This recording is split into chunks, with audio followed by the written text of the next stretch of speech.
I'm Bouris and this is Straight Talk. I've never said this publicly, but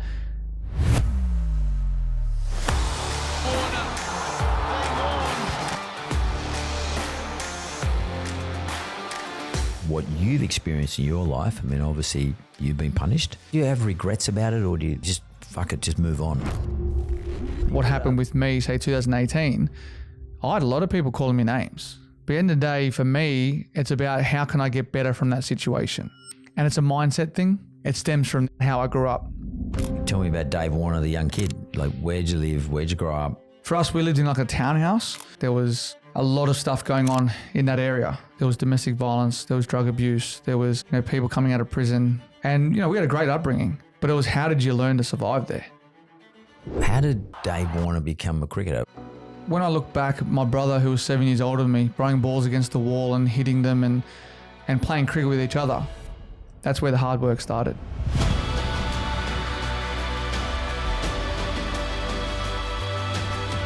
What do you want to be remembered for? Do you want to play cricket for Australia? You want the bag of green? You've got to work hard. Only 11 players can take that field. Dave Warne, welcome to Straight Talk, mate. Thank you. My God, I'm really happy you're here, and I'm actually, to be frank with you, I'm actually thrilled that if I could just take away Dave Warne the bloke and talk about Dave Warne the celebrity and the legend. I'm thrilled with the celebrity and the legend dude sitting right opposite me. I know Dave Warne is a much more humble person than that, and we'll talk about that in a moment. But I'm actually thrilled that I got that dude in front of me today. Thanks very much for coming in, mate. No, I appreciate it. So I should give you an update. You probably heard last night, and I don't know when this is going to go to air, but our mate Spencer, our new recruit, got 8 weeks.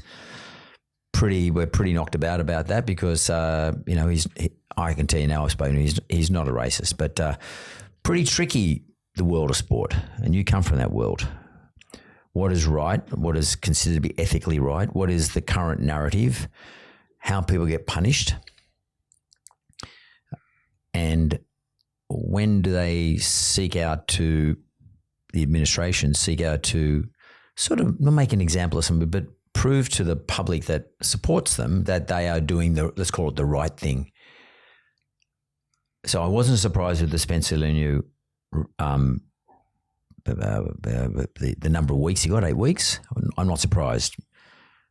What do you think about that in terms of what you've experienced in your life? I mean, obviously you've been punished about over-the-top stuff. Do you have regrets about it, or do you just fuck it, just move on? Yeah, look, it's a complex situation with today, in general, with everything. So, I think the main focus is being educated. That's a good with point. Everything. So if you're educated in the process that's there, they facilitate that. You got to take all that on board, and then there's no excuses. Whose responsibility though is to use that's a good point. Yeah. Whose responsibility is it, for example, in relation to, let's pick on racism for the moment in rugby league or in sport generally, but rugby league, whose responsibility is to build the education process? In other words, how is it, I'm not asking you to build out the protocol, but how is it supposed to be taught to these young guys? Because they're young guys. Yep. They might not know calling someone a monkey is actually racist. Literally might not know that. We might assume they should know. How's that education process, and in particular in relation to what you got charged with, how's that education thing rolled out, and whose responsibility is that for? I think it goes back to the first part there, Mark, is about how you grow up as well. So you might have mates that feel like you can call each other whatever you want. But then when you move out of sort of that phase of your mates and then you're on the field and you're playing against people that you don't know, you probably can't make comment about certain things like that. And I think the education process stems with, for us, it's Cricket Australia. They put the rules and regulations in place. You get educated on these topics. But then there's upon yourself is a responsibility of what am I as a person? What language do I choose to use against people? And you have to be mindful. You have to be very mindful to bite your tongue around a lot of issues. It's not just racism, it's everything as a whole with the world that we're living in today. And, you go back to your last point there about what happened with me, say 2018, I had a lot of people calling me names. I had a lot of people calling me everything. But at the end of the day, for me, it's about how can I get better from that situation? How do I turn the tables on? I'm not that person. I'm actually a generous person, a very kind person, and I've got 3 beautiful kids and a beautiful wife. Now, how can I move forward from this situation? And it's a mindset thing.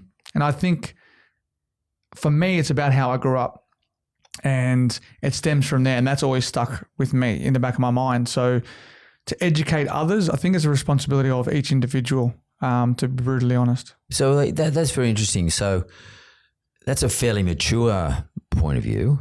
And maturity is a sort of correlated to age and experiences and a lot of other things, and also who's in your corner, who's talking to you, managers and parents and brothers and sisters and that sort of stuff. And you said that's sort of how you grew up. Can I go back to that? So tell me about Dave Warne, the young kid. Like, where'd you live? Where'd you grow up? Where'd you go to school? Brothers and sisters, what's the deal? Yeah, look, I grew up in Matraville, suburb here in the eastern suburbs. A lot of housing commission. South's claim it for themselves, mate. They claim me, that's for sure. But no, we grew up in housing commission. There was a lot of housing commission opportunities around us. I have an elder brother, 7 years, Stephen. My mum and dad, Lorraine, and Howard. So for us, we lived in like a townhouse, but that townhouse had 39 other townhouses with us, and it was a community. And it was so different. Like, we were very family orientated. There's probably another 5 or 6 so families that were very family orientated. Then the others there was domestic violence, there was drug abuse, there was people coming out of prison. There was a lot of stuff going on in that area. But then on the other side, you have multi-million-dollar houses. Yeah. So as a kid, you're growing up in the townhouses, and we had a great upbringing. But it was, how did you learn to survive there? Yeah, well, how did you learn to survive? Well, I had a few guys that were in sort of my corner that were my mates into other different things, which, I could have went down that way and it would have ended up behind bars. But in saying that, that was early doors. That was like 12, 13, 14 years of age. But I have so much respect for my parents, and so did these guys. And they were older than me. They were probably 4 or 5 years older than me. They had a lot of respect for my parents. Never, ever looked to engage me with anything that they were doing. And I appreciated that in the day. But then when you get a little bit older and you're thinking, gee, these guys are getting cash and all this kind of stuff, and I'm busting my ass. I was doing the paper run. I was doing... You're the actual paper boy? The paper boy. With the whistle? Yep. Up down the street? Yep, I was that annoying little boy at 7 a.m. in the morning. Actually, they're pretty good Sunday morning. And, you have to start somewhere. But that goes back to building like a relationship as well. I worked at Woolworths packing shelves up until I was 21. And then from there, it was more about my circle of friends. Now, I've met new people in my life, people that are on the straight and narrow. Do you leave behind them, or do you still keep in touch? I was always in touch with these guys, still when I played for Australia. And then it sort of from there was almost like a perception, or his mates are here and his mates are there. And that's where the switch sort of turned for me when I was about 27, 28. And my circle of friends condensed quite a lot. And that was more sometimes on their behalf. They said it was probably the better option. And for me, from your point of view, from my point of view, and for what I wanted to do in my life. And they always knew I was going to be a cricket player. And I always wanted to do that. So that's always sat with me. I keep in touch here and there. But where I am today, my circle of friends have come down significantly. In terms of numbers, because you can't be friends with everybody, because it takes a lot to keep all the relationships going. Just like literally turning up for a beer or lunch or whatever the case may be, or just keeping in contact with people, especially in your case, as you broaden, people are sort of probably are trying to attach themselves to you all the time for something, and it might be for your benefit. Can I just peel back a little bit though? That level of maturity or that level of understanding of relationships, did your mum used to tell you this, or your dad used to tell you this? And what were the circumstances, if you don't mind sharing with us, were the circumstances by which you guys found yourselves in the Housing Commission? It was more around mum and dad's income at the stage. Dad was in sales, did it for a long time. But but in general, they couldn't afford to buy a house or to rent. So we managed to get government assistance and rent off the government, which Housing Commission is. And my mum, she's just such a special human being. She was an aged care nurse for 30, 35 years. And we all know the wages in that are very, very minimal. And at that stage, they were really low. But my mum never complained once about her wages, never complained about anything, always had a smile on her face, came home, made our dinner. We obviously had to help around the house with our washing and all that stuff, and specifically playing cricket in whites.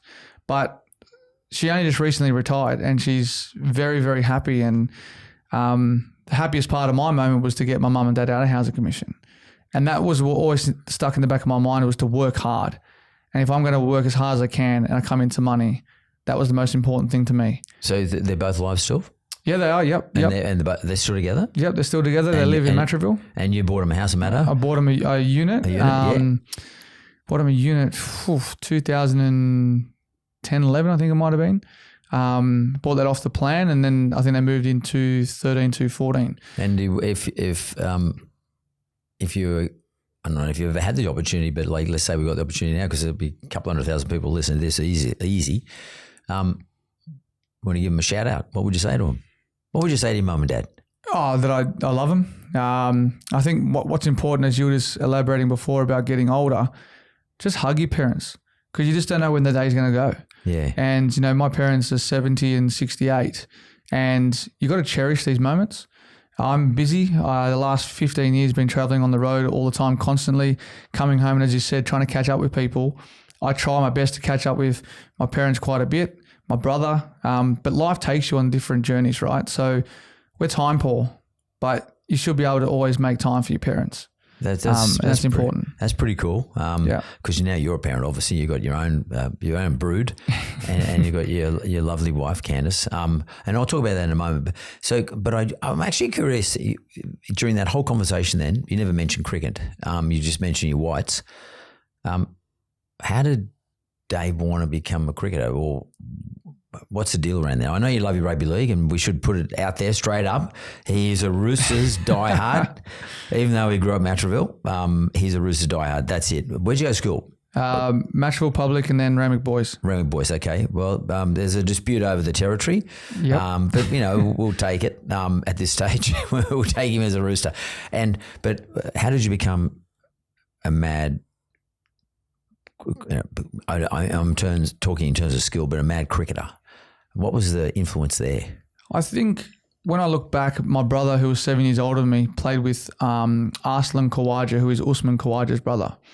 And we both were just like playing up a Waverley Oval, throwing balls against the wall and hitting them and playing cricket with each other.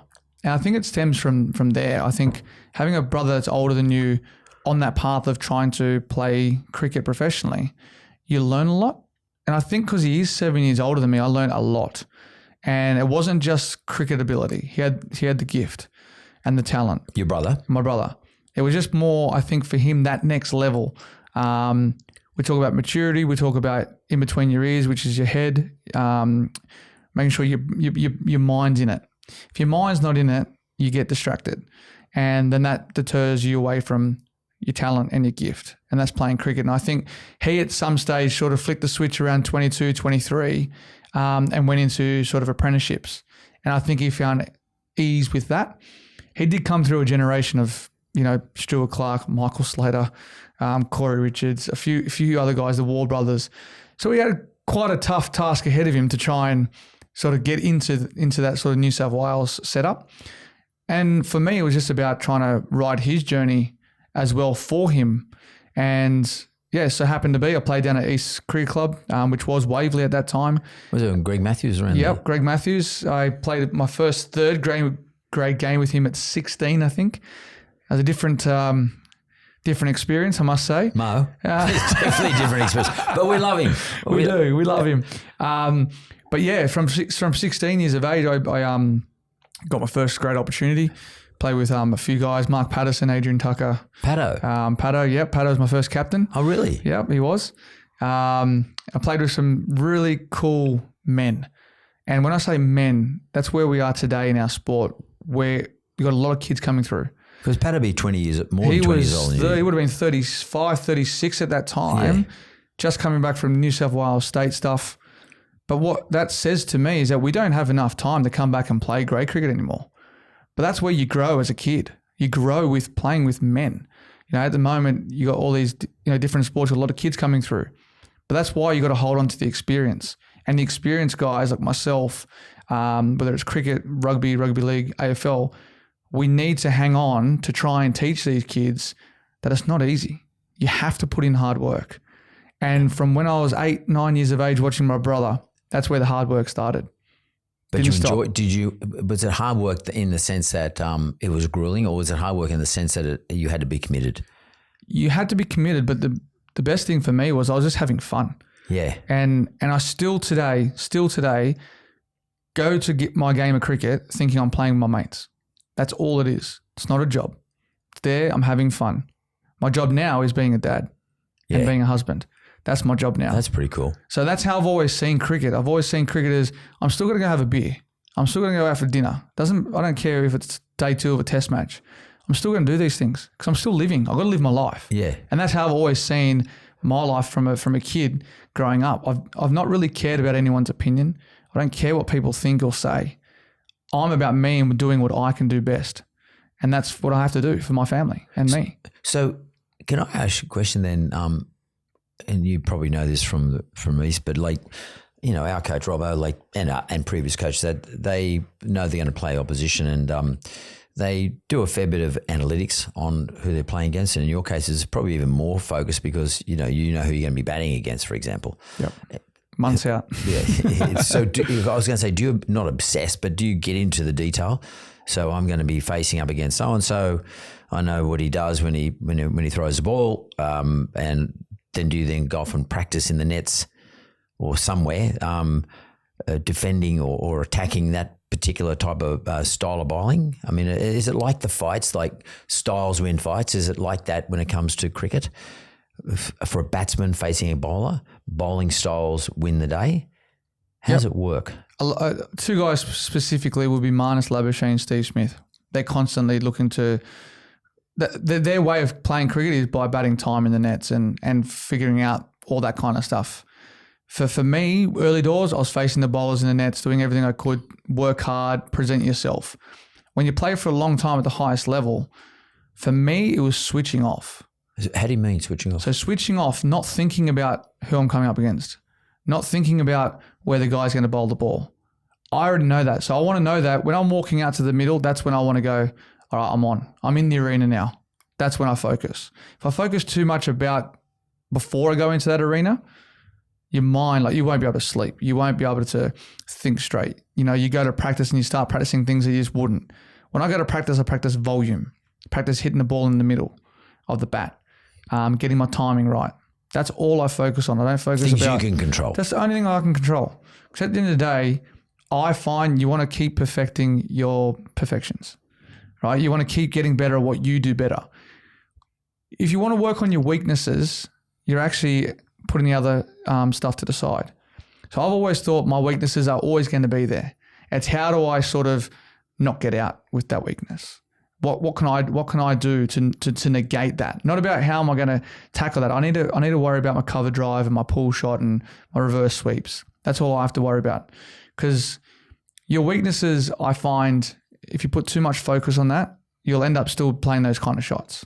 You'll still look to be defensive. I'm an attacking player. If I look to be defensive, I might as well just kick them over and walk off. It's funny you should say, because it's a bit like, that's one of the reasons I gave golf up, because I started taking golf lessons, and I was more confused after golf lessons than I was before. I was hitting the ball better before. I can so resonate much with that. to bloody think about, Too much. I was getting brain damage from thinking about this shit, Yep. So would it be fair to say you're like an instinctive batsman? In other words, you sort of play what's in front of you. Yeah. And that's why I always talk about to the younger guys, whenever they ask me for any advice or what do I do with training, they always say, what do you do with hitting? I said, if I'm not in any good form, which I mean out of runs, I hate the word form, I would say less is more. Meaning what? What do you mean less is more? Meaning that take your mind away from it. Go do something outside of it. If you've got a main session, you go to your main session, you do what you have to do, whether it's catches, I have a light hit. don't think you have to hit for an hour and a half. I only hit for probably half an hour to 45 minutes max. One session I'll probably do for an hour and a half leading into a test match just to get volume of concentration, a bit of fatigue with a new ball and watch the ball swing. But all the other stuff, I go play golf. As you said, you don't like it, it's brain damage. It's tough, right? A lot of the cricketers play golf. But take your mind away from the game. That's the best thing that you can do if you find yourself out of runs. Get yourself away from it. Do something you enjoy outside of what you love doing, which is cricket. And then you'll find that your narrow point, you'll come together. You'll be right here in the moment. Because when you go walk out in that arena, that's when it all comes to you. Everything outside of that, you don't have a worry in the world. So just put your cricket kit down, go enjoy yourself, go for a run, have a cup of coffee, and just embrace what living's about. How does when you're a kid, how do you manage this part? So when you're a kid, you're doing it with your brother, older brother, and you got Usman Khawaja's older brother, and no doubt Usman was there too. And you're all having fun. You're sort of, at the nets or fucking around somewhere. Like you might have a stump and you might be hitting a tennis ball or something. Just having fun, hitting up against the wall. And then playing cricket and enjoying yourself. Like you might be club cricket at school or whatever the case may be. Then you're off to East later on. Having fun. Do you remember the time when you differentiated to when you're having fun to when it became a profession? Do you remember the moments or the weeks or the period where all of a sudden this became Dave Warne? Everyone's watching you. This is your career, mate, really, compared to you were just having fun up to that point, or has it never been the case? It's never been the case. I think I look back and just say I sort of fell into sort of everything that I've done. Under 19s, when you make the under 19s World Cup team, that's when people say, that's where you should start getting serious. Because that next step from 19s to men, now when I mean men, you're playing against very experienced players. Because you go from 19s to guys that are 37, 38. James Anderson's still playing at 40 plus. So you've got that time frame there. You could have 3 years that are pathetic and then go, I hate the game. I want to get away from it. But for me, it was just more focusing on just rocking up on the weekend, playing with my mates, going to training Tuesday, Thursday afternoons, and just loving the game. And I did work hard back then. I worked a lot on my game. And you only had probably 15, 20 minutes in grade cricket in the nets. And I think that's probably why I've started training like that, because you only had those moments to train, and there was the only part you could get better. I had half an hour a week to try and get better for the Saturday. So I sort of emulated that to today, but the hard work that went in between that sort of from 19 to say 23, 24 when I got my first contract, there was a lot of hard work. And you do need some luck. You do need some people to fail, you to score runs, people to see you scoring runs. And then the next level, Brad Haddon always said to me, you're 100 away from that next step. And it always starts, you're 100, you're 100 runs away from the next step, because then your name's up here. So you're identified as a youngster if you've got talent. That's one thing. But to excel, had the character and the charisma as well to put it out there. And I was always that sort of, I won't say attack dog, but I was always that bullish kid that wanted to get into a contest. So I'd hit a ball and say, shot mate, going past the bowler or something like that, just to egg the bowler on, just to come at me a little bit. And I really enjoyed that and embraced it. But then you've got to, as the next steps get higher and higher, and then you get your baggy greens, or my first game was a 2020 game for Australia before that. That's when you go, whoa, I'm with the big boys. So, and then it's like you got to try and your level comes back down to here again. It's like you're restarting again. Yeah, because they're all better than you or more experienced than you. They've all been there forever. Definitely, 100%. And you got to earn respect as well. Can't just come in there being who I am today. It just doesn't work. Were you a cheeky bastard? 100%. Yeah, and when you, because you obviously give me a little bit of a sledge, as you just said to the bowler, you did a nice shot, blah blah. But how important do you think in your career at least, given that you're already saying that you are not the technician who sat down and did analyze data and sort of build up this big program, so people are not going to say, wow, Dave Warne is like the most crazy trainer and technician in the whole competition. But how important then was it for you to get on and sort of display your character, your personality, as being aggressive, not taking a backward step. How important was that? And were you conscious of that? I wasn't conscious of it, no. And that's where it probably led to me to some discretions or indiscretions with some players on the field. Going too far. Yeah, going too far. And like, I think sometimes what happens is the IPL has created this massive family of friends. So now when you play international cricket, you have probably played with at least 4 or 5 of those people in a game before, and you've shared the change rooms. So now I look back going, okay, could I have been that same person back then? Would I have got here today if I wasn't that person back then? That's what got me going when I was out there. Oh, I've said this before. If it wasn't for my wife, I definitely wouldn't be here playing cricket. No way. Going back then too? So going back then, I was sort of, I was going out a little bit. When I say a little bit, I was going to pubs and stuff just after games and having a drink and whatnot. And I had an indiscretion in 2013, and that's when Candace reached out to me again. And from there, I could sort of see now with the players back then who have families and stuff, why they weren't going out, how everything was treated so serious. Because I just thought, well, I'm having the best time of my life. I'm playing for my country. I was in England at the time, and I'm like, how good's this? Like, why wouldn't I go out? Why wouldn't I make the most of it? Like, I don't understand what's wrong with it. And as you mature, you understand why people were giving you advice, why they were telling you, you got to get up for training, you shouldn't be training hungover, all this kind of stuff. So for me, as each year went along, and the process has changed. But do you have a mentor? Did you have a mentor during that period? Is there some one person or a couple of people? I mean, I know, I don't know this, but I sort of recall a bit. Billy Anderson was pretty close to Usman Khawaja. Yep. And I know Billy, what he's like. He's ex-coach and ex-cricketer, great dude. He coached me in footy, actually. Okay. I mean, he was a very good rugby league player. And he had a car accident and he couldn't run anymore. But he kicked back. He went back into his cricket. But was there someone like that in your life? Yeah, I have a really close mate of mine called Wayne Geber. Played cricket with my brother. Grew up with him. He's a fitness trainer. He's a guy that I could always lean on. And my manager at the time, Tony Connolly, who sadly passed away, he... As in player manager? Yeah, player manager at the time. He came over to England with me, with both of them. And they said, look, we're getting out of England. There's too much media. Let's go to France for the day. So I went out of France and I got the tube from, I think it was St. Pancras, and we arrived at 9:30 in the morning, and we were walking up to the Champs-Élysées. I walk into the breakfast part and I walk out with 3 champagnes. And they both said to me, they said, the reason we're over here is to stop you drinking and get you straight back on the road ahead and the path that we need you to get on. And I just... They basically looked at me and just said, "That is you. That's the person you are.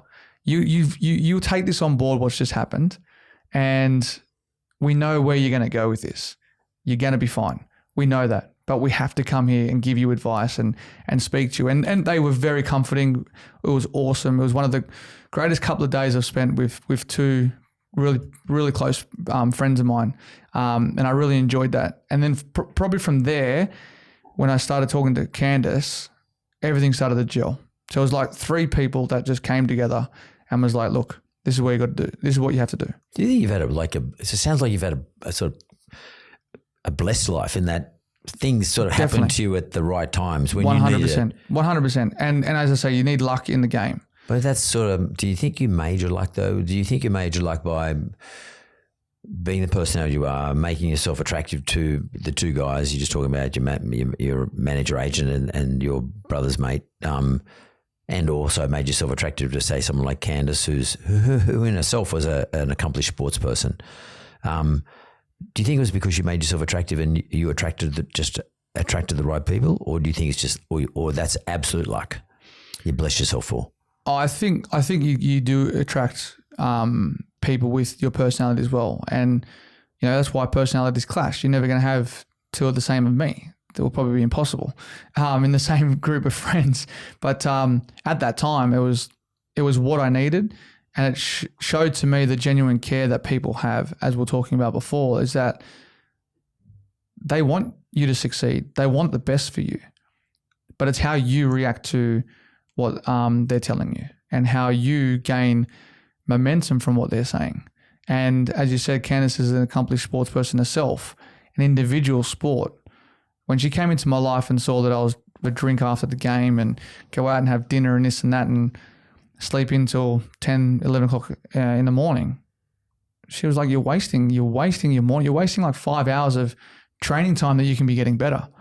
And from that day that we started training, or I started getting up at 5 in the morning because she was already out by 4:30 going to swimming.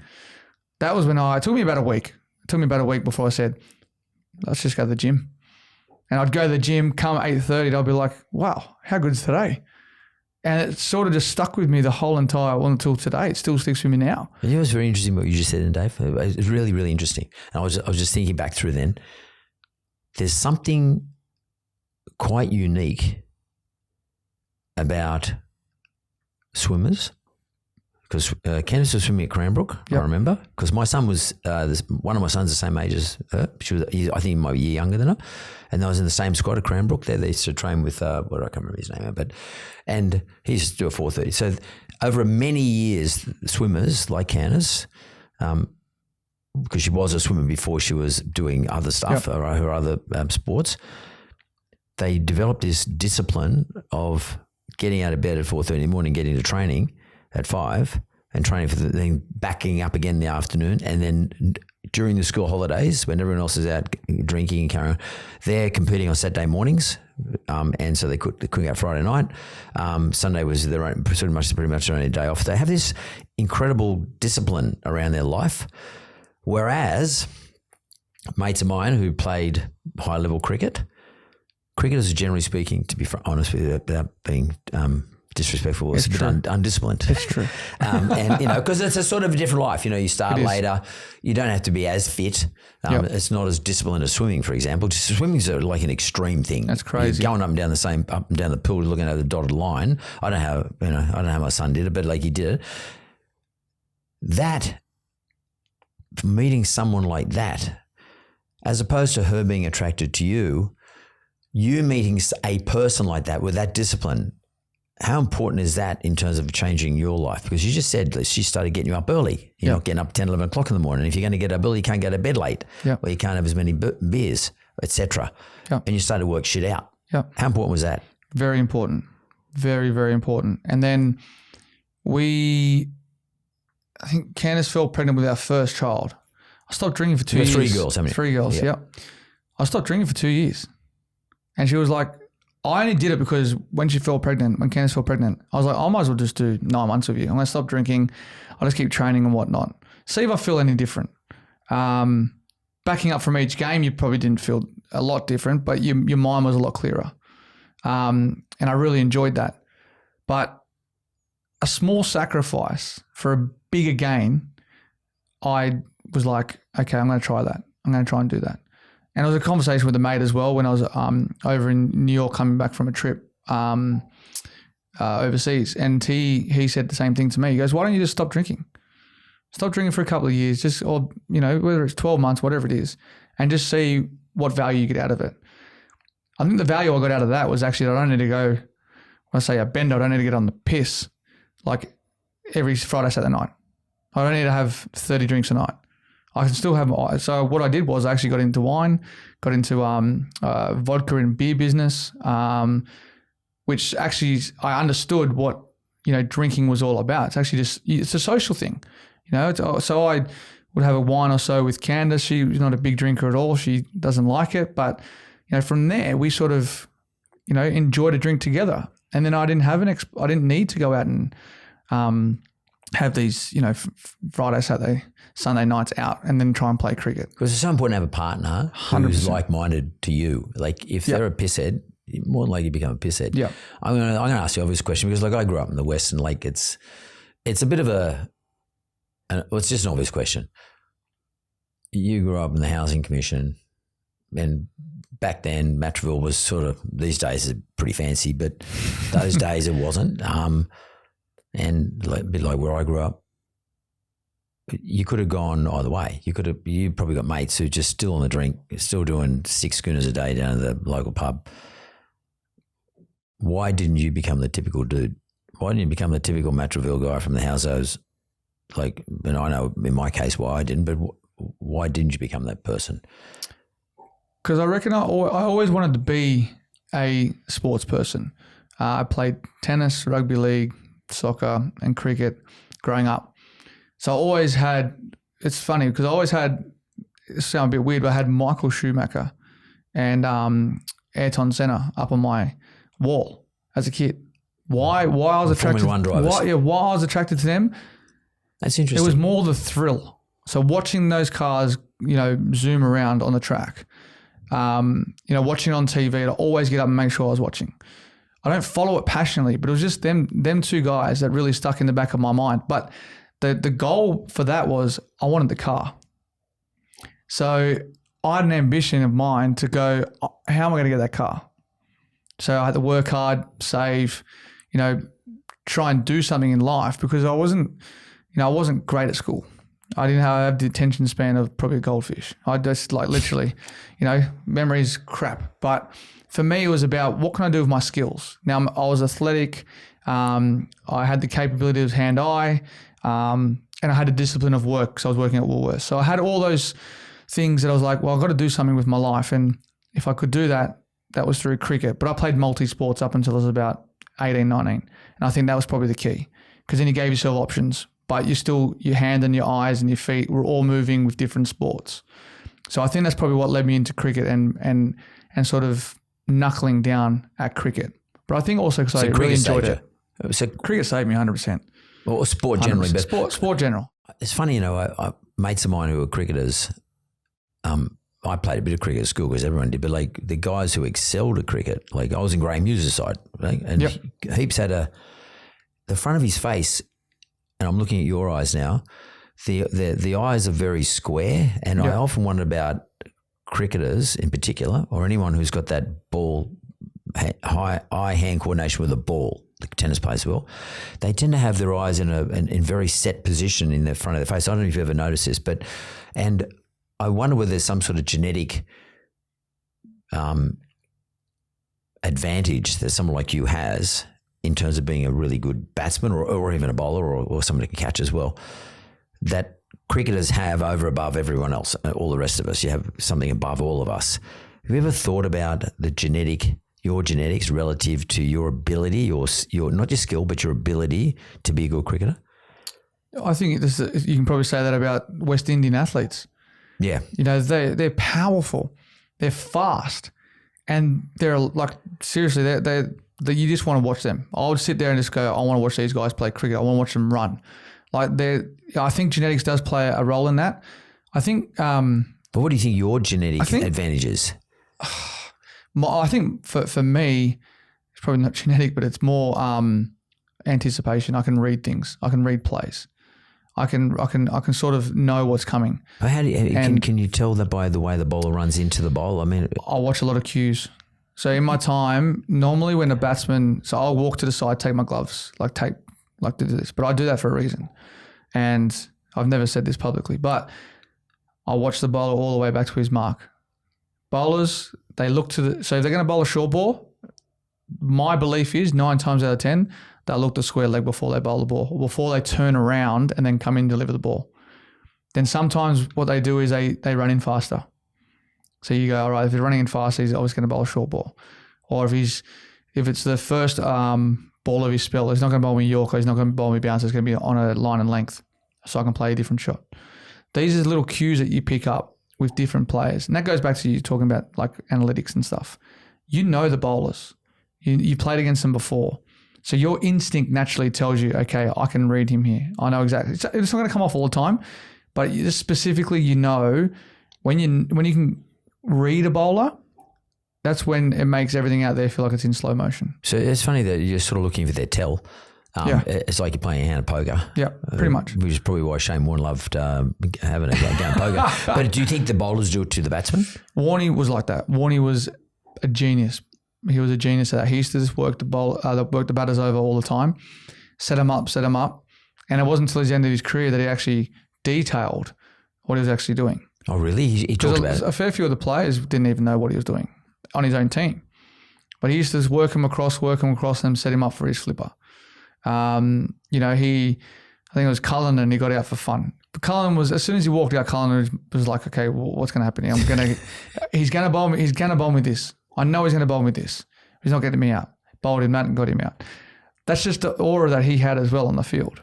Do you think it was like some sort of, there was a little bit of nearly hypnotic in that 100%. He'd get him to do what he wanted him to do. Definitely. No matter what. Definitely. And you could probably say it's similar to me and Stuart Broad in England.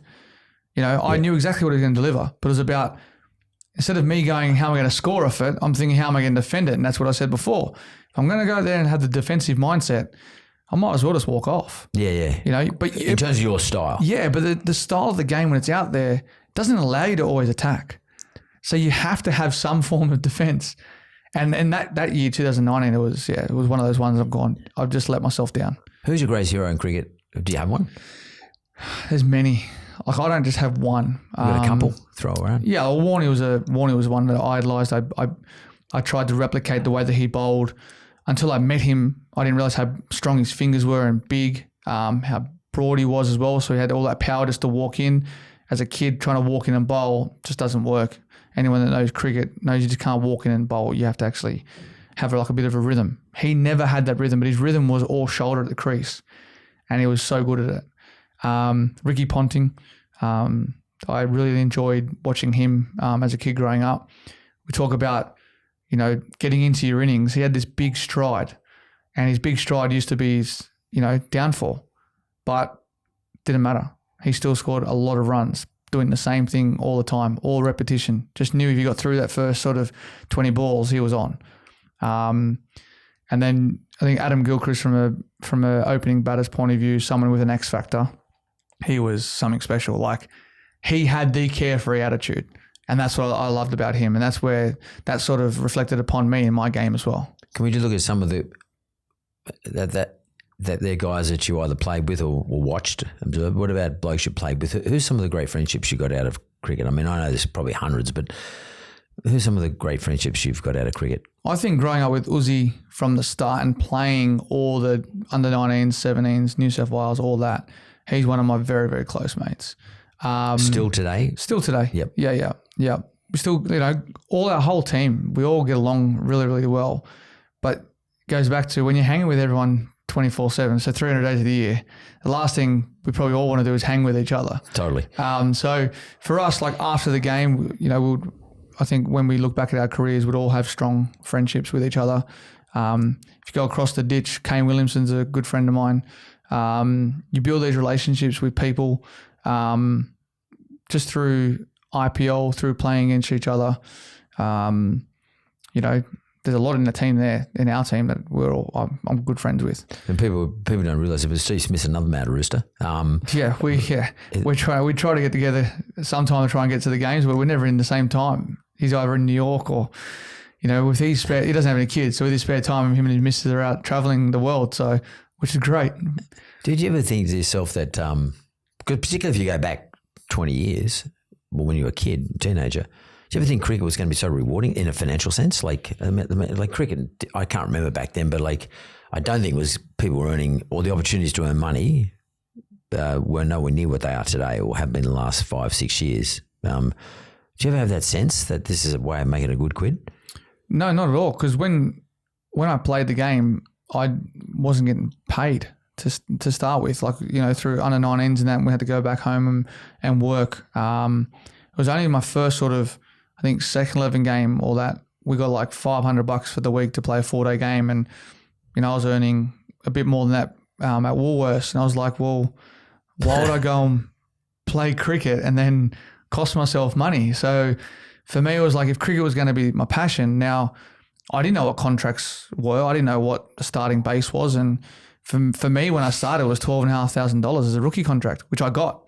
And then you had these stipulations where you had to come to training. I think it was Monday, Wednesday, Friday, but it was in the mornings, and then you can go work. And then all these programs were put to place. But then I got upgraded that same year. Then I think it was $36,000. Upgraded in terms of salary? Yeah, from a rookie to a full base contract. As an under 19 player? No, when I was 22, So you're in the 23, New South I think it Wales was. at the stage, Yeah. Again, but did you ever think to yourself, I'm going to be at a stage where I can earn like quite a lot of dough? No, not at all. And I think... How have you dealt with that though? Because I think if you play, you have to play for Australia. Yeah. To earn the series cash. Like you have to. But now, today, you've got the Big Bash League. The contracts through revenue through the game has increased. So the state contracts are quite healthy now. We wouldn't be in a position if it wasn't for the guys that came before us. And I'm so ever grateful for that opportunity that they've given us. You know, the things that have come for those guys is there's coaching. Coaches are well remunerated now. You got commentary, which those guys are well remunerated now. But without their expertise and their coverage of us, we all can't do what we love. And we have to thank them. And I always thank them, and I'm appreciative of what they've done for us. But I can see in 10, 15 years' time, it's going to get even bigger. Oh, yeah. You know, so at the end of the day, what we're doing now, if you want to earn a significant amount of money, you can play in all these franchise cricket games. But what do you want to be remembered for? Do you want to play cricket for Australia? You want the bag of green? You've got to work hard. You know, only 11 players can take that field. It's a hard thing to do. Everything has to fall in your favour. You know, and it's not an easy job when you're there. It's tough. It's tough to stay up there. You know, you're 3 or 4 innings away before you're probably going to get dropped. But if you cement yourself in there for 20, 25 games, you get a bit of leeway. You get that trust. We know your game plan. How's it work? So that's interesting. So because at the end of the day, it's not your decision, it's the selector's decision. And to some extent, captain's input into that sort of stuff. How do you look at it like a real business sense? In other words, I know the selectors, I know what the captain's looking for. I'll play with those characteristics so that I do get selected, or do you just say, I'm going to play my game? You just play your game. You back yourself. What if they're not into that? What if they say, well, look, we don't like the way Dave is playing anymore. Were you happy enough to say, oh, okay, fuck it, though, I'm out of relevancy? You just got to trust your method. If your method works for you, it will work. Best currency in cricket is runs. Currency, that's a good word to use. You're right. That's your money. That is. Yep. That is. If you keep scoring runs, keep knocking on the door, your name's going to be there and they'll come for you. But you got to be patient. Don't go out there wondering why they're not picking me. Just keep doing what you do. Stay in your lane. That's all you have to do. That's all you have to focus on. If you start focusing on the other stuff, then you fail a couple of times, they only remember what you did then. So you got to be mindful of all that stuff. And you got to remember at the end of the day, it is an individual sport when you're in the middle by yourself. Yeah, totally. But it's a team sport. The most important thing for me is making sure everyone's doing the right thing for the team when they're playing. You know, so you're batting in partnerships. What's the score? What's the scoreboard say? You know, how do we go about it? You know, just recently watched Australia and New Zealand and the way that Mitch, Marsh and Alex Carey batted. They're two type of guys that have to trust their method and go at them. And they went at them and it came off. But if they went in their shell, they would have fell apart. And played defensive. It wouldn't have happened. And that's the X factors that people are looking for as well. You know, it's the dynamics of the game. The game's changing as well. You have to respect maybe in the first innings. Still can play your shots. Mitchell Marsh is a great example. You know, don't know why the public didn't like him. He kept getting picked. He got booed in Melbourne. Really? It was disgraceful. The MCG a couple of years back, he walked out and he got booed. And we're sitting there as Australian cricketers going, our own homegrown supporters are booing one of our players walking out because they felt like he shouldn't have been selected. Like, give the guy a break, you know? But now he's come back and he's the most likeable Australian cricket player that we have. But that's always been Mitch Marsh. You know, it's always been him. He went and didn't change his game. He went out and just kept playing his way. But you mature as well. So he keeps backing himself. So he thought he might have had to go back into his shell, be defensive and whatnot. He played one of the best hundreds I've ever seen in England. Turn the game on its head. And then to come out and do what he's done the last sort of 12 to 18 months has been impressive. And it's been great to watch. Especially with the ball. And that's back up against the wall stuff as well. He spoke about it. He goes, I thought my career was over. I'm happy playing with WA. Uzi's the same. Captained, was out of the game for 2 years. Captained Queensland. But everything falls into this little jar when you're going well and the runs is your currency. and you forget about the external stuff. Because the other stuff that plays its role is the media. Oh my God. You know, the media. So the media get on board with this. All right, we don't want this guy playing. Okay, let's go. Let's go at him. Yeah, that's what happens. It does happen like that. It happens in every sport. Happens in everyday business. You know, it's their job. I respect them. I respect you all for what you do. But sometimes in the back of your mind, you're always thinking, all right, am I the next person? Am I the next person? You know, a couple of failures, are they going to come after me? But, you know, if they do, so be it. So obviously you've been through it. I've been through it myself in a business sense too. But like in a sporting sense, you've been through, which is your business, by the way. You've been through it. I mean, you know through that terrible period in your life. How did you deal with the media? What did you lean into? I leant into trying to work with them.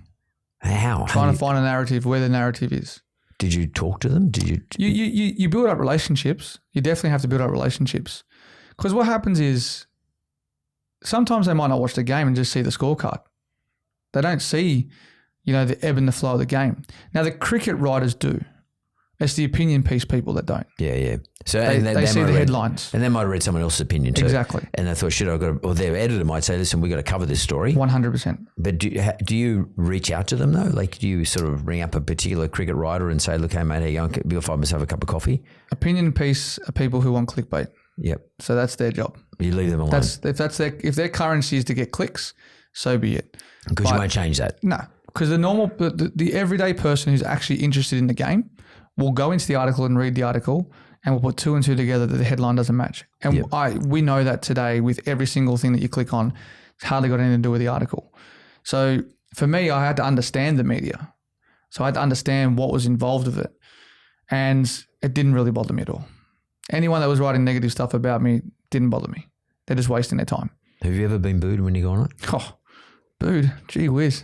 Get booed in the streets. It is what it is. Okay, so that's how you do it. That's what I've always said. If anyone wants to have a beer with me, come have a beer with me. You can just cop it sweet there. Exactly. It is what it is. It's part and parcel of what you do. Like if you're out there in the open and you're playing cricket for Australia, you're going to be up there on a billboard. You know, people are going to like you. People aren't going to like you. But at the end of the day, I'm doing my best for my country and my sport. The last year, everyone's saying that I should be dropped. That's fine. But that's out of my control. If they drop me, they drop me. You know, if they don't, then I get to keep playing and keep doing my best for the team and building partnerships with Uzi at the top of the order to make sure that our batting structure is in line and in place. And if we're winning games, that's the best thing that can happen to you when you're not scoring as much as you'd like as well. So you've got to put that mindset as well. If you take all the other stuff out of it, you'll be fine. Do your colleagues have the same thing? Because obviously Smithy's getting a bit of a hard time at the moment because he's not doing particularly well. But it'll happen, but eventually. But do you ever sort of lean into your colleagues and sort of say to your old mates who are now still playing, Test cricket or one days? Do you say, "Hey mate, it's just chill, be okay"? Do you lean into them? Do they sort of come into you? Yeah, you do offer some help. You do reach out. I think more specifically, the guys reach out when we're not doing as well as we'd like, and you pick each other up, and that's the most important. The most important thing is when someone gets dropped from the team, you have to keep in contact. Right. It's important. You know, you don't want to feel like, okay, I'm part of the Australian cricket team. Well, hang on, now I'm not. I'm part of New South Wales cricket team. But they're my mates. I've been playing with them for however long. Now I'm back here. So you feel this disconnect, massive disconnect. If you're the person who's been disconnected. If you are, yeah, definitely.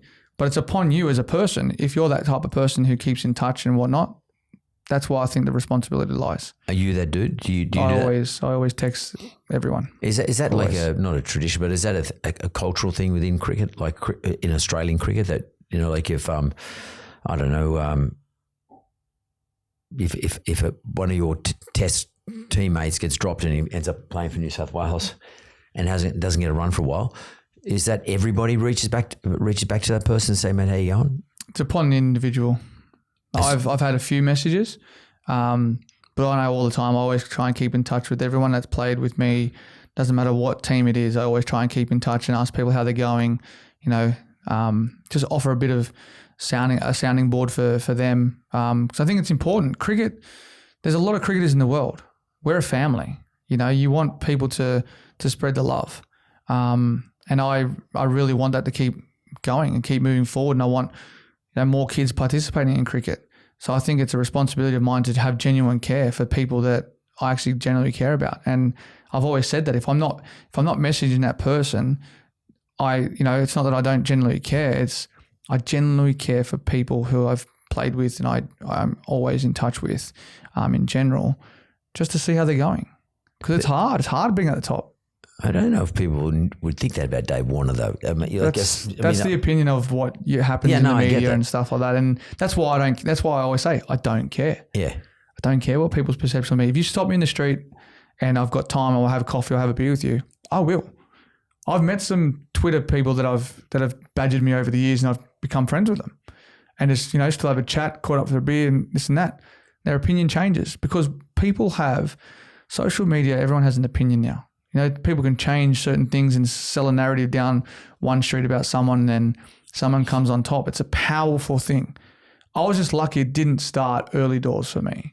When you were less mature? When I was less mature, I had one run-in with some journos, but that was on the basis of something that was pretty crude in the back of a paper, and that was dealt with within sort of 48 hours. But for me, I felt at that time, when I'm saying understand the media, I felt someone's having a crack at me. It's unfair. It's on the back of the page of the national paper about something that was happening. I'm not involved in this, so why is my photo there? So I just had a crack at him, and it was probably the wrong way about going about it, a few beers in. But then I had to understand the media and what it was about. So then I sort of learnt a lot. I learned a lot about it. Can I go back to your wife? Yep, and the mother definitely. of both of you got your 3 girls, Candace. You mentioned how you sort of met up with her, or she came back into your life or came into your life. How does someone like you, who's sort of a front pager, pretty much, especially in the cricket world, how do you make sure that your other half gets what she deserves in terms of what she gives to your family? Because she was a sports person herself, but all of a sudden she's out there with a much more famous sports person. Not saying better, but just more famous because it's a more relevant sport, etc. More people follow it. Cricket. How do you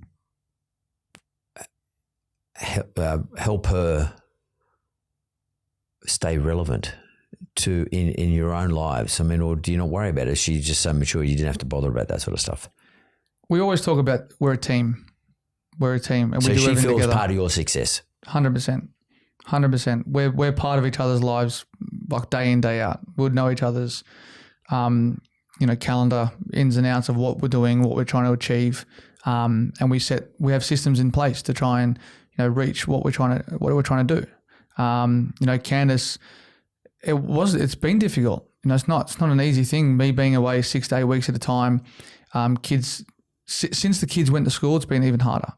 Trying to find 2-3 week window where they can come over.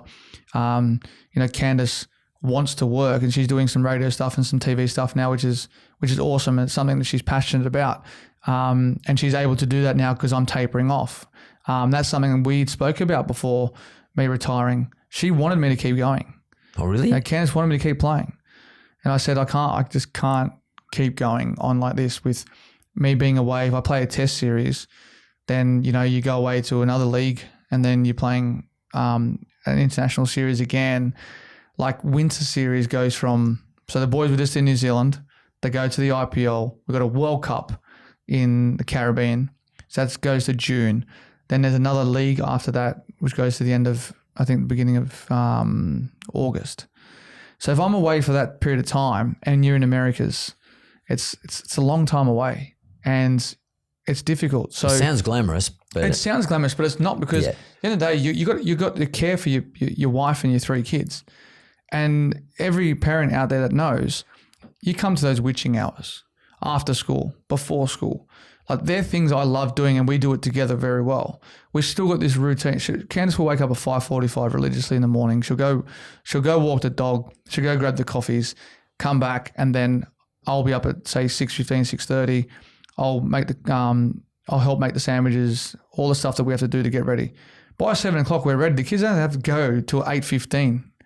I'm like, it's just a routine. She's always done that. She refuses to wake up at, say, 7. But with Candace, her sort of discipline is rubbing off on the kids. And that's something that I don't reckon I would have been able to teach my kids, is being that discipline of getting up, doing your chores.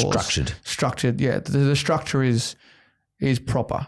And I think that's where now moving forward, it's about Candace. It's about Candace and doing what she wants to do, and she's doing that now. And I'm really happy for her because she's given me the ultimate sacrifice by staying at home with the kids, bringing the kids up without – basically she's been a single mum pretty much. We're away, 250, 60 days of the year. Wow. It's a long time. And then even when we're home for summer, we're in Queensland, we're in Perth, and, same thing. Kids can't just drop out of school. Otherwise, you get in the report card that your kid misses too much school. So, and we want the best success for our kids as well. So we want them to have success. So we don't want them to miss out on schooling. Like, me and Candace probably weren't the brightest students, but we want the kids to have the best opportunity to learn. And we don't want to take them out of school. And what does that mean too then? much.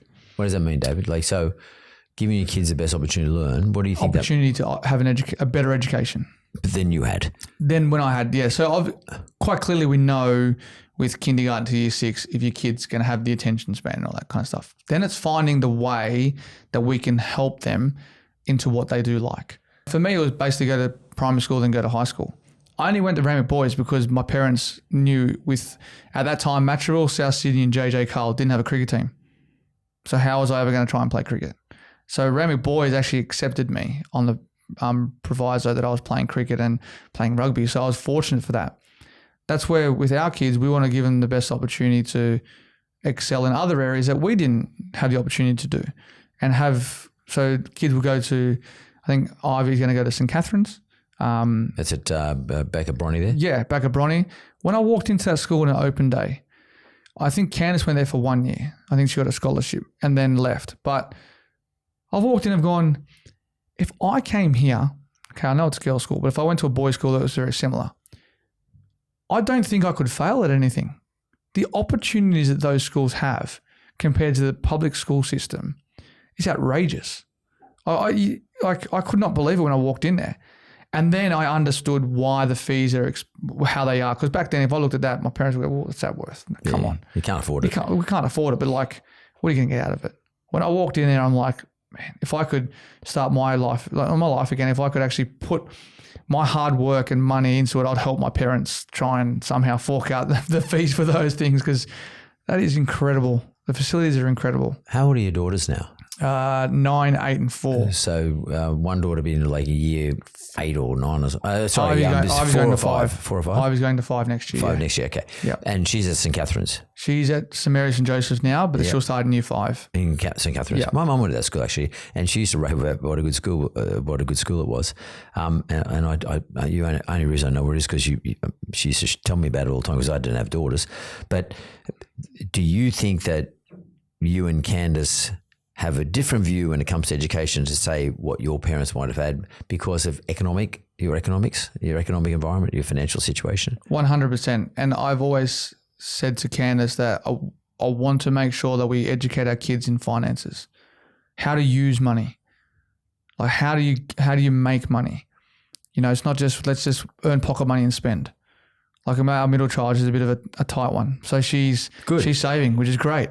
And I like that. But it's how we teach the kids about value of money. Will you put them in Woolworths? Will you give them a job at Woolies or Macca's? They'll be doing something. Yeah, they'll be doing something. So I'm looking forward to that day. Yeah. But even like when we go overseas and we say, girls, this is what we have to spend. This is our budget. If you want to go to breakfast today, you've only got a couple of days with your spending money to go to breakfast. Like we try and teach them what the value is, because it's great. We travel the world playing for Australia. Your flights and accommodation are paid for you. But when you get there, you're like, okay, we're in England. And the currency's double ours. Yeah. Now, girls, we can't have that. Yeah, no. A piece of toast is £3. Kids are like, oh, I want a toy. I want this. I want that. And I'm like, darling, we can get that in Australia for half the price. But it's being smart about we're just trying to educate them. So, they're getting it now, which is great. young one's definitely not the 4-year-old. She's just, I want lollies. But that's what we want in life for our girls, is just the best opportunity to give exactly what our parents did, the love, the care, and just, make sure they're moving forward. And it's, everything's not going to be organic. There's going to be speed bumps, but it's how we give them the best opportunity to move forward. Are they sporty? Yeah, very. Yeah. Yeah. Because you look at the parents. So different dynamics in body types as well, which is quite. Really? Yeah. Take me through it. So Ivy's more robust and strong, a bit like myself. Indy's, the middle one's quite slim and got sort of Candace's physique, and so does the little one. But the little one's rapid. She's fast. She's fast. But they in the pool? They were, and this is where Candace is great. So Candace obviously did swimming. So we did all the swimming up until they went to their first squad session. First squad session, 9-year-old and 8-year-old, they said, warm up, you got 4 laps of the 50 metres. They did the 4 laps. And lady goes, we're going to do another 4. They did the whole entire session, came out in the car, and then the elder said, Dad, Mum, I don't want you guys to get mad, but I didn't like that. And I said, well, that's fine by me, but I said, Mum, what are you thinking? And Candace, without, putting it too harshly, she goes, that was silly, like dumb. That session was just dumb for a 9-year-old and 8-year-old. And that day, Candace reported them out. They're both exhausted. They're both cooked. And we just said, look, swimming might not be for you. If you don't want to do that, that's what, young kids are doing these days. And because Candace was a swimmer, she goes, girls, I've been there. I've done it. Unless you've got an ambition to be a swimmer, you don't have to do that. You get some lessons outside of that. And that was true to Candace's form by saying, we're never going to push our kids into anything they don't want to do. Girls cricket? Girls cricket, they do. I was umpiring the other day, actually, for the first time. I saw that. I actually enjoyed it. I think I saw on your Insta. I couldn't count the 6. Even though I had a counter in my hand, you just forget to click it over because you're there trying to coach both the kids batting and bowling. Is this Ivy? Ivy and Indy play in the same team. Oh, and right. They played against their same club team. So we're trying to teach them, when to run, when to say no while we're in the game, because that's what it's about. It's about helping as well. It's not just letting them, just get out all the time and whatnot.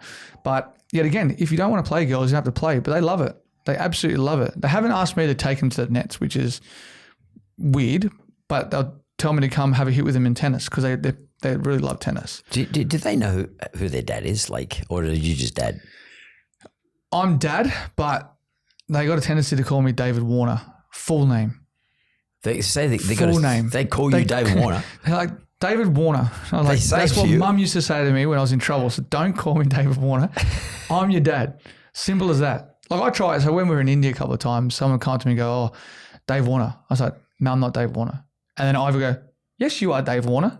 Because you try and break the ice a little bit with some people and whatnot, but yeah, they pull you up. That's for sure. They know who you are. Oh yeah, definitely. They know Dad's well known. And I think that's why I kept playing as well, is because you want your kids to know what you do. And I absolutely love the fact that they, got to experience life experiences. And they want to do something that, their parents have done. They also, I think Ivy wants to go back to Nippers as well. So I said to Candace, good luck with that. You can go down there on a 7:30 on Sunday morning. Try and find parking. Maroubra. Yeah. So are you and Candace conscious of the, what can be considered a burden for your children of the fame of their parents in being able to excel? And that can be a burden for some kids. Like, I want to be as good as dad or mum. Yeah. Are you aware of that? And what do you do to prepare for that?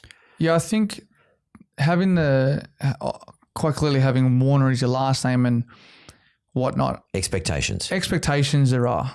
And I think moving forward, we're going to have to help them in a way to understand that there is going to be media attention if you do excel in something. Or if you stuff up. Exactly. Like Ivy's reading a book that was written by some guy in England. It's a children's book about certain football players, soccer players, cricketers and whatnot. And there's a passage in there about the Sandpaper Gate.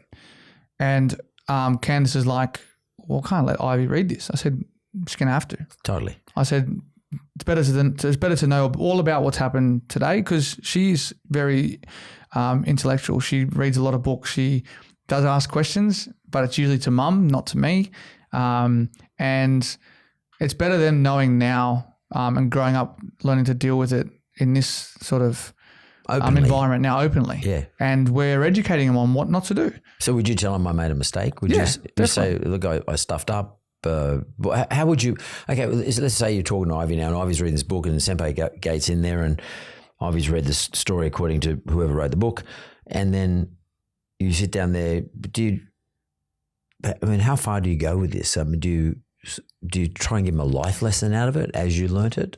Yeah, you have to, because the way that it was written was like basically not talking about my cricket at all. See, the book was about like heroes in sport, but then it came to my sort of and then put you as a villain thing. It's like, yeah, it was a pantomime villain, yeah, pretty much, and didn't talk about my sport or what I did. It was just talked about all my other stuff. And I said to Ivy, that's an opinion piece by someone in a book that's actually supposed to have someone idolise you potentially if you like cricket. I said, so you've lived these moments with Dad. You didn't know what was going on back then. You were too young. But there was mistakes that happened. You'll hear more about it later in life. But we're going to try and help you as much as you can to be as good as you can. You're not going to be perfect. And that's the hardest thing. Like now, like she's a perfectionist when it comes to sport, everything that she does when it's, cleaning, bookwork, homework, you name it, she's a perfectionist. And we're trying to tell her that the most important thing is to have fun and enjoy what you're doing. Just enjoy it. That's all that we want, is you to enjoy and have fun and make friends. That's all we want for you to do. If things get difficult, talk to us. Because, girls have that tendency just to keep talking to mum. And, guys generally have things that, they just hold with themselves. They won't talk to their mates about it, which I encourage people to do. But with the girls, they always talk to mum. And I'm trying to encourage them to talk to Dad, because it's okay. It's okay to talk to Dad as well. And that's what I'm trying to get a lot out of them. But I have to ask questions. You have to ask them a question. If I don't ask questions, then they're not quite clearly going to talk to you. How was your day? I can see that you're upset. Are you okay? They might be tired. Okay, well, let's have a rest. They don't want to rest. Okay, well, then let's work a way out that you're not at, this fatigue stage, whether it's, are you doing too much sport? Are you doing homework, or there's some things that we can sort of taper off. But I think that's the mindset that they have as well, because they see us working hard, and like Candace is just nonstop. There's not a day where she'll sit down and just have a rest. It's just crazy. But that's the person that she is. That's how she's structured. Yeah, but she's an endurance athlete. So crazy. My experience with endurance athletes is they tend to be endurance in relation to everything they do. And they're not only unstoppable, but they demand a lot of themselves. Yeah. Do your kids observe their mother? It sounds like Dad's totally different. Yes. And they observe their mother. Do you think they know the difference between the two of you, your two characters? Maybe not so consciously, but they. And do you see more of the characteristics of, say, Candace in one of the kids, and more of the characteristics of David in another kid? And do you then think to yourself, well, how do we balance that up? How do I get more of Candace, less of me in that particular kid? Have you started to go through those processes? Yeah, I think Ivy definitely is all mum, like attention to detail, all that stuff that you're just saying there. 100% that's Ivy. The other two are definitely, the little one is definitely me. It's giving me my attitude when I was that young. And the middle one, just free-spirited. She's just does not care if she wins or loses. She's happy to be there. Oh, that sounds like perfection. She's got the knack of anticipation and awareness, which is a great skill when it comes to sport. But I would like that more when it comes around the house a little bit. Taking your clothes off, leaving it on the floor. She makes her bed though, which is good, but there's a lot of other things where it's just you have to give a little bit with her before you get a lot back. It's funny. And that's learning a kid. It's funny, David, like when I have 4 sons, and I wasn't lucky enough to have a daughter, but because I grew up in a similar sort of situation to you, like didn't have much, but I was always really conscious of having a lot of money and my kids not thinking it's there for them to spend. So I actually was the other way. I was way over the top in terms of discipline. I would give them nothing, and I would say no to everything. Literally no to everything. Actually, I'll tell you a funny story if you've got a second to listen to it. Of course. So when my grandson was born, me and my boys are on a group chat, 4 boys and me. When my grandson was born, I didn't want to be called grandpa or pop or a Greek version of that, papu. I didn't want to be called that. So I wrote a thing. He's 6 now. I said, well, what do you think we should get George, my grandson, to call me. And they got grandfather, Poppy and all that shit. And one of my sons, my oldest boy, who's 43 this year, he goes, why don't we call you Orki? Now, Orki in Greek means no, because I used to say, whenever they ask me, I say no first. You can ask me anything you want. Can we go to Greece? Can we do this? No. And then I'd make him negotiate with me, sort of thing, they win me over. So I thought he was saying, call me Orki, because that's what I used to say to them. And I wrote, yeah, very funny, because I always say no. He goes, no, it stands for, I'll probably get in trouble for saying this, but old cranky cunt. Because I was always cranky to my kids. Yeah. They thought, I wasn't cranky, but they thought I was being cranky because I was really conscious of not spoiling them, and I probably went over the top. Yep. How do you deal with that? Not spoiling, because you didn't come from a spoiled environment. No. You had great, beautiful parents. Yep. Spoiled in that regard. Yeah. But I'm talking in terms of money. Yeah. Things, material things. Yeah. No, it's definitely not the case with us. We are measured with everything. They're chores, so they do chores at home. They get rewarded, and then they, as I said, they save. So they have like a little spriggy card. Yeah, they're great. And and what we've had to teach them is we're talking about money. They have to learn to put money in a spriggy. They have to learn to put money in the spriggy, and then they have to learn when they're actually going to pay for things. You got to learn what you got left. So you got to work out how much you're spending, and you can't ask mum and dad for money. There's no top ups. Top ups only come around probably Christmas time, if anything. And I said that will be through nan and pop, and them if they want to put something onto there. But you got to earn it. The odd thing might be like books and stuff like that, all the normal stuff. But everything else is you got to earn it. It's like a new racket. If they want a new racket or new restrings might be a bit different. But a new racket, you're gonna have to earn it. I couldn't afford my first cricket bat. I said to the girl, girls, cricket bats were very expensive back then, and they're even more expensive now. So you have to earn these things. And to Ivy's credit, she bought another racket recently because she just felt like she needed a new one. The other one wasn't working, and because the sizes go up as well. So she actually put money towards that. And then sometimes if they do want something, and I think the middle one does this a lot, she will buy the youngest one something with a spriggy card. Oh wow! And we say to Indy, you know what? That's very nice of you. That's very kind. And Candice won't tell her, but she might put an extra $5 or something on there, just as a reward, because they're things that with Indy, the middle one, as I said, you got to give a little bit to get a lot from her, and she's just wired differently to the other two. So we give a bit more attentive care, and we get a lot more from her, a lot more out of her, whether it's, listening to us, getting ready on time, consciously making sure that we don't raise our voice with her, because she's a feeler. If she does something wrong and we get mad at her, 20 minutes later she's written something down on a piece of paper and gives it to us, saying sorry, because her emotion, she can't deal with the emotions in that time and that presence.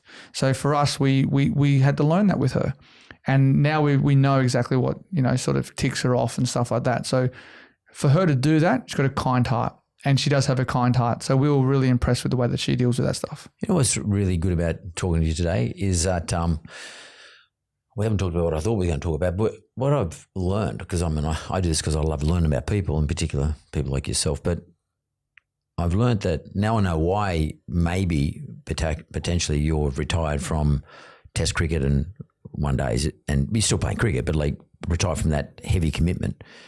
Because actually it seems to me that you're now spending your life and the rest of your life that's ahead of you, because you're still a young man, learning about your kids. Yep. And you're learning a lot of stuff about kids who are growing up, and you've got 3 different kids. Yep.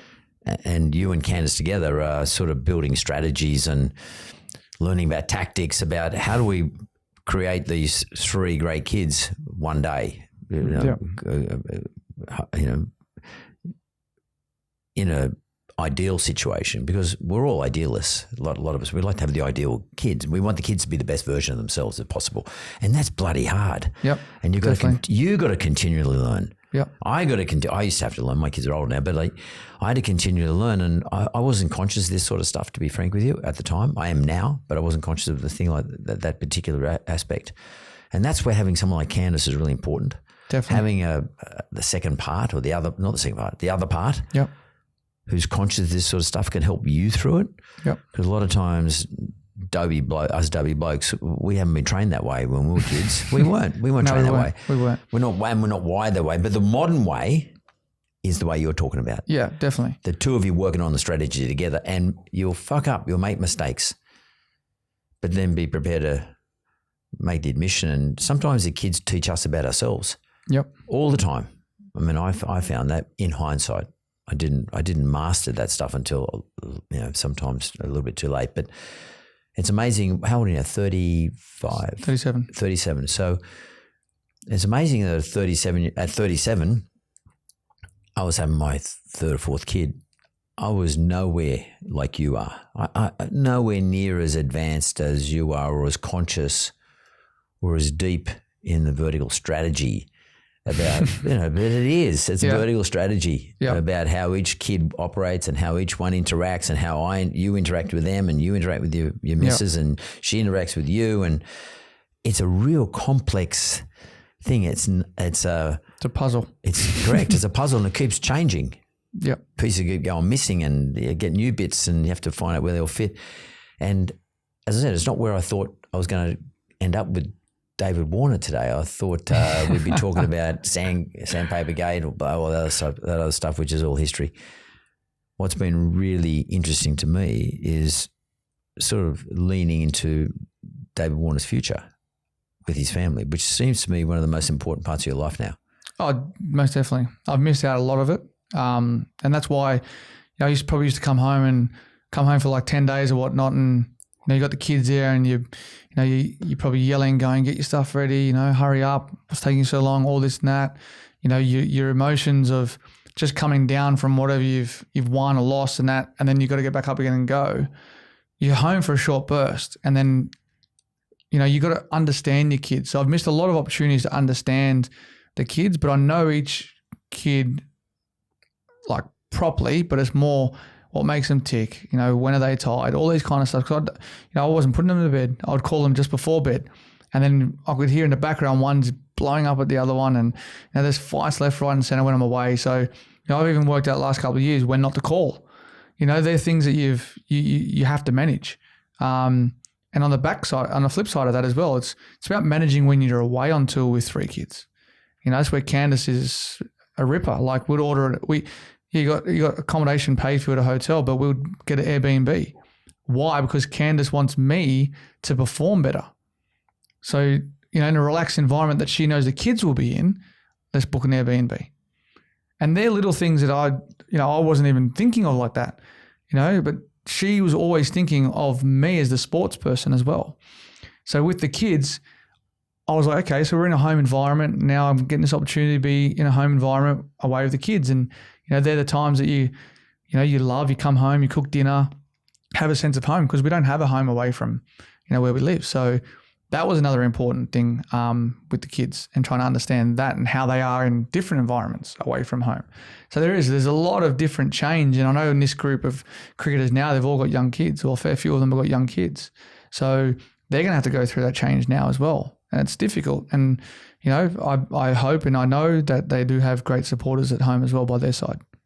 And final question for you, mate. Given that you've had such really a legendary career in cricket, and you're blessed with a beautiful family, and your financial situation was probably in pretty good shape relative to what someone else coming from Matraville in those days would have, and probably far beyond what you ever expected or dreamed of. How does David Warne